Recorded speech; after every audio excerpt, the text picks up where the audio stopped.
En Centrafrique, un casque bleu mauritanien tué.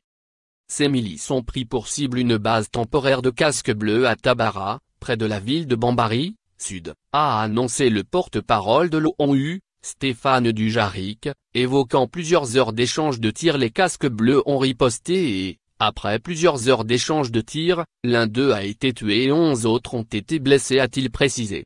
Plus de 22 agresseurs anti-Balaka ont été tués, a ajouté l'ONU dans un communiqué. Les blessés ont été évacués vers la capitale, Bangui, et la ville de Bria. Lire aussi. 6 travailleurs humanitaires tués en Centrafrique. Indépendamment de cette attaque, la MINUSCA a découvert, plus tard dans la matinée, les corps sans vie de 21 civils, 13 hommes, 4 femmes et 4 enfants, près d'une église de Tabara. D'après les premières constatations, des armes traditionnelles ont été utilisées selon un communiqué de l'ONU semblant implicitement désigner des machettes et armes blanches. Des renforts ont été envoyés à Tabara, situé à 60 km au nord-est de Bambari. Dans des déclarations, le Conseil de sécurité et le secrétaire général de l'ONU ont condamné les attaques contre les casques bleus et des civils.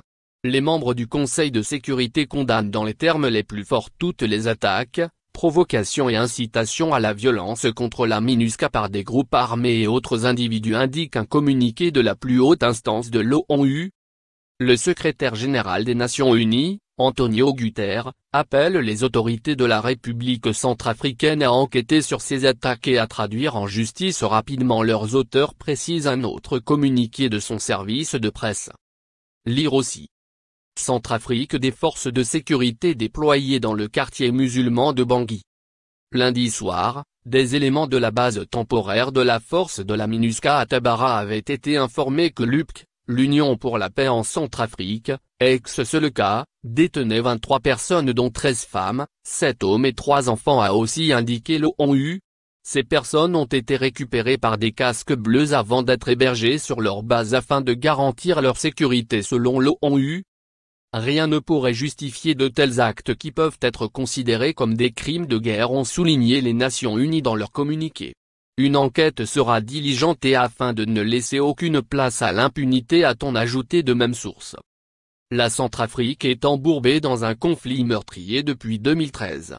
Le renversement du président François Bozizé par l'ex-rébellion de la Seleka avait entraîné une contre-offensive des milices d'autodéfense anti-Balaka, entraînant les 4,5 millions d'habitants dans une spirale de violence. Lire aussi. Centrafrique, au moins 25 000 nouveaux déplacés dans le nord-ouest. Aujourd'hui, en dépit de tentatives de médiation pour pacifier la Centrafrique, près de 80% du territoire reste sous la coupe de groupes armés et l'autorité étatique ne dépasse guère les faubourgs de Bangui. Les groupes armés combattent notamment pour le contrôle des ressources.